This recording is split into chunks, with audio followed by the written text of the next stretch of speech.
There you are. Welcome, Libra, to your Libra April 2021 reading and forecast. It's great to see you back. Great to see the subscribers in particular. Much love and affection to you. I'm Nigel Saint James, in case you're stopping by for the first time. It's a pleasure to meet you. And maybe consider being join our club, become a subscriber, because subscribers, we have great fun here, don't we? We have great things to do, and it's interesting what we do. It's different, it's good. Now, let me see. This deck, well, you probably haven't seen this deck before. In fact, I haven't myself. It was given to me by a former lover this is before I had children. And remarkably, given how these things always seem to be, we've stayed on very good terms and over the years. And she's a witch, and she provided this to me. And she had it wrapped up in string. Now, the tradition when you give tarot cards to someone is to wrap them up in string or in rope.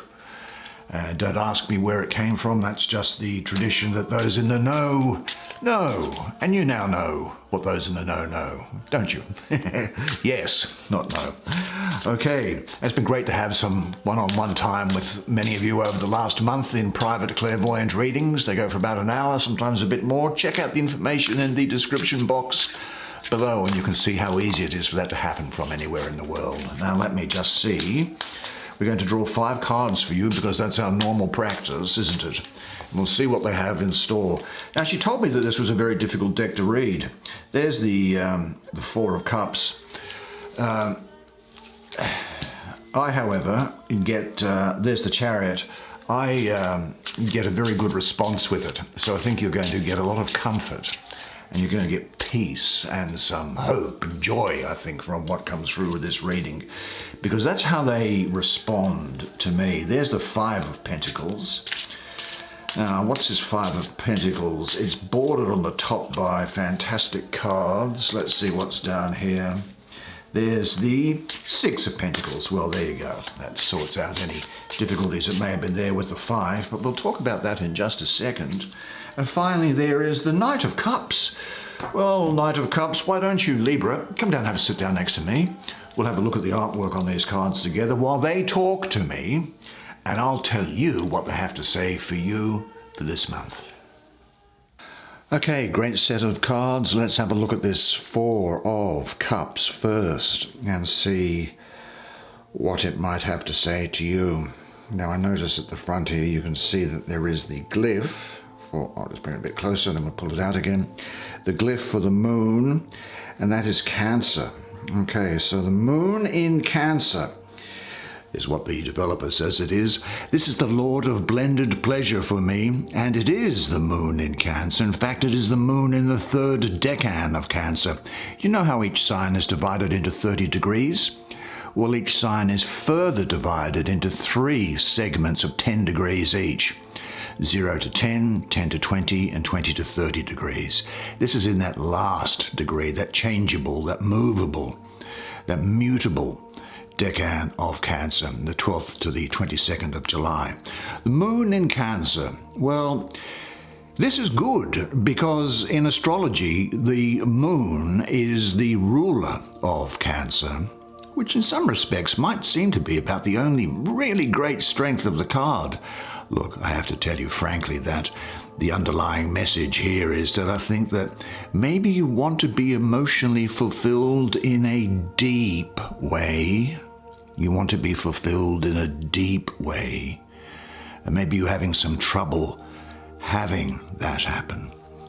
And maybe you need to think about some ideas about how you might go about bringing that about. What way is associated with doing it? Now, the moon, of course, is associated with the principle of flux and change. It waxes, it turns into a full moon, then it starts to wane, it disappears, then the new moon comes and the cycle goes again. So you may find that your emotional states may be shifting like the phases of the moon. There is also the issue here as to whether or not you feel that you are just settling for what you have. Don't just settle for what you have, but have a degree of peace and contentment with what you have in life. Because we only have one shot at it, you know. Maybe there's a feeling of inertia surrounding emotional things, or not appreciating what you do have. Maybe you want somebody or you want something that you can't have. There is, in a sense, that there's a sort of a creeping sense of boredom or dissatisfaction in life. Maybe you've become too familiar with your environment. Do you feel that you lack motivation, or that you might be better off if you set some new goals? Are you looking for material things for happiness, to buy happiness? Well, seeking temporary pleasures can act as an escape, but they do leave you feeling discontented. And this does remind you, I think, this card, to realize what you do have and to appreciate it. Because often, as you well know, there are plenty of people who are worse off than you. But remember one thing, though, and this energy is definitely bringing this in with these other cards, is that you are being given much love and devotion. Enjoy it without becoming dependent on it. Are you in any relationship in which you feel restricted? Are you expressively devoted to someone?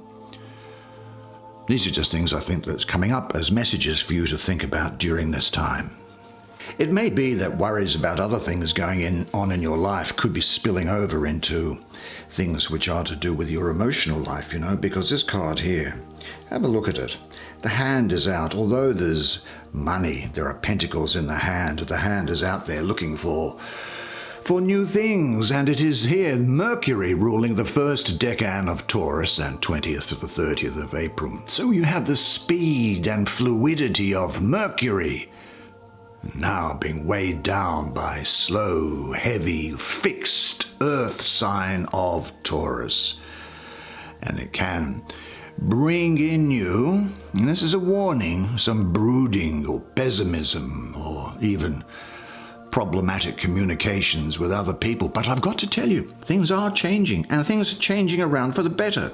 So don't be concerned. They're definitely coming. There's a change coming here and a success coming. I think what you need to do is to think that your thoughts may keep revolving around finding solutions or ways out or a breakthrough for things. Sometimes it could be a situation that's touching the depths of your subconscious and it goes right through you. Sometimes you might feel that your energy is blocked.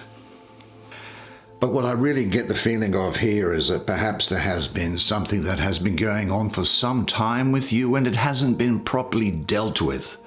You might be thinking to yourself, am I getting myself into a situation that I might not be able to get out of? Will events overwhelm me? You start to worry about things, but I have to tell you, worry is about past and worry is about the future, neither of which can you do anything about and neither of which exist.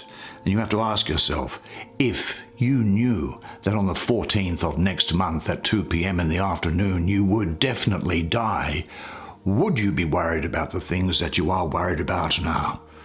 I'd say you wouldn't be. You'd be looking at different things altogether and your relationships would be rejuvenated and be turned into something.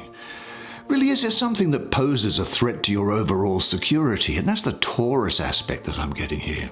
Could be unexpected expenses or job worries, maybe even a disruption in your family life. But you've got to recognize that worrying firstly does nothing, and two, can, if you just don't do anything, make things worse. So my advice is, with the thing that does worry you, is to give it to God. Say to God, here is the trouble that I have. How should I deal with it? Now that might sound very simple. It is simple, but it does work. And success is the next card that comes after this one in any event. I think now is the time for you to look at your situation as it is. You now have an opportunity to free yourself by initiating the necessary discussion, either with partners or with yourself. And only clear and open communication will facilitate progress. In what areas or situations are you not clear and decisive enough? With which people do you need to clarify things? Say this to yourself. I am straightening out my life. I am ready to look at my life as it is, and I trust in the process of resolving my fears. And you see, if you do that, this is telling you that things are going to turn around for you. Let's have a look. This is, yes it is, of course, the Chariot. And the Chariot is said to be Cancer. And there's a Hebrew letter there. Let me see what this letter is. Okay. Cancer. Well, first of all, I'll say this. This is for me the child of the power of the waters, the Lord of the triumph of light. It is a symbol for victory. And so what we have here is victory over adversity. You've come through a difficult period, clearly. And now things are getting better and you're overcoming it. You're having the courage to act. You're having success over previous negative patterns. Focus on self-discipline at this time, also on rest and contemplation of yourself and how you may be going. But this is really about moving forward towards higher grounds. Really moving forward towards higher grounds. It's a new beginning. There's a change for the good. There's introspection. Triumph in the face of adversity and overcoming problems. And actually overcoming them and obtaining success with little or no support. And you've been coming to the end of an arid period. Now, this Hebrew letter that I mentioned, you see that there? How can I explain it? The Hebrew letter, if you can imagine the divinity as just being total, encompassing, everywhere light, and the letters of the biblical Hebrew letters of the alphabet acting as lenses through which that light might then focus and project a message or scenery. That is the purpose of this letter. It's the 8th letter of the Hebrew alphabet. It's called Heth, and it is the letter of life. It represents infinite possibilities. It is undifferentiated substance and energy containing all the possibilities that could come into being. Heth indicates the ability of you to rise and go beyond nature. It is related to the soul. It represents the power of choice which is given by the soul, as well as the qualities of charm and grace which stem from the soul and which you have an enormous amount of. And this is like a revolving gateway, a power to enter a higher level, to enter the mysteries of your soul, and then to return to worldly consciousness. It is the essence, really, of the human being to break through nature towards spiritual realization. Now, the oncoming change promises to lead to a positive phase in your life, so ready yourself. Put your affairs in order. Examine the possibilities. You're going to leave a lot behind. What area of your life will be changing? Are you ready to ring out the old and ring in the new? Seek or create for yourself a loving, secure environment. There you can plan the change or journey. I think your body might also need some attention and activity now. And say this to yourself. I am putting my life in order and preparing for the new beginning.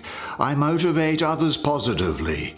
I am responsible for what I cause, and I accomplish things well and with ease. And you see here, didn't I tell you that things were turning around for the better? Because here is the Lord of material success. The 6 of Pentacles, the 6 having a mystical association for me with Lord Krishna, with Christ, and with the Prophet Muhammad, peace be upon him. It also has an association mystically for me with the sun, which in astrology, for me, spiritually represents the emanation of the divinity into and creating the material universe. What do we have here? It says the moon in Taurus. Well, look, I'd agree with that, and I'd say it's in the second decan of Taurus, the 1st of the 10th of May. Look, this is good. In astrology, the moon is the ruler. No, the moon is exalted in Taurus, and that's a good sign. But the moon's transient nature means that success, and this is the Lord of material success, remember, successes can be short-lived. They're not ongoing. You have a success here, you have one there, you have one there, you have one there. That's what happens. The moon in Taurus, well, the moon likes nurturing and comfort. And Taurus likes material things, so they're well suited to bringing about material success. So there is success here for you. What is success in your mind? There's generosity going both ways, receiving and giving, and it's a time for you to pay it forward. You may well be receiving a financial boost, I think. For those looking for a grant or a scholarship, I think this is a favorable time, and those making application to the welfare system, this is a favorable time. This is also an opportunity to be involved, perhaps, in a profitable adventure, Just be careful that everything is properly documented. And it is a reminder for you to remember the successes in your life and to build on those. Remember, you already stand on top of a mountain of success. Whenever you look to see a success, you assume that you've got to climb up a mountain, whereas often it's just a question of going down to the top of the other mountain or just going across. Remember the successes that you have. You will, I think, definitely have a desire for success during this period. And of course, you must be willing to take risk, be committed, trust your intuition. Be open to your success. It is no less than a gift you can learn to accept thankfully and humbly. Real success only comes once you have learned to serve. Because success under these conditions enriches all levels of your being. You know that, don't you? What does success mean for you at the moment? I think you should visualize as precisely as possible what your success looks like. Do this before you go to sleep each night and say to yourself, my self-acceptance and self-confidence are the keys to real success. Well, let's have a look, shall we, at the Lord of waves and waters, the King of the hosts of the sea. Here we have the Knight of Cups. I'm getting a lot of Aquarius around here and a lot of Pisces around it, I've got to tell you. And why is that, I think?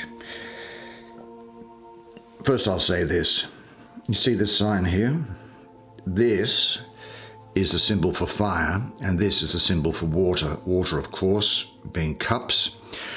So put them together, we have the fiery part of water. Fire and water don't mix, so we can expect a lot of instability, a lot of conflict in the character.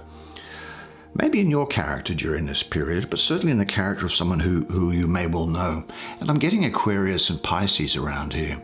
I'm getting Aquarius because I think that you are going to be independent and possibly hard to pin down, but nevertheless you'll have a very strong intellect, I think, and you'll be quite humanitarian in your outlook.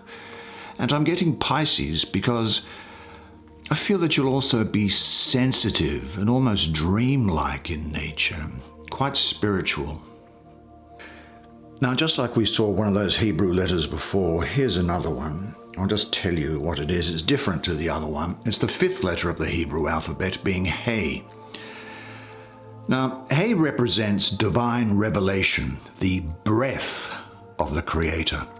Actually, I think one of the books of the Old Testament, the book of Psalms, or the Hebrew Bible, Psalm 33 verse 6, it says, by the word of the Lord the heavens were made, and by the breath of his mouth all their host.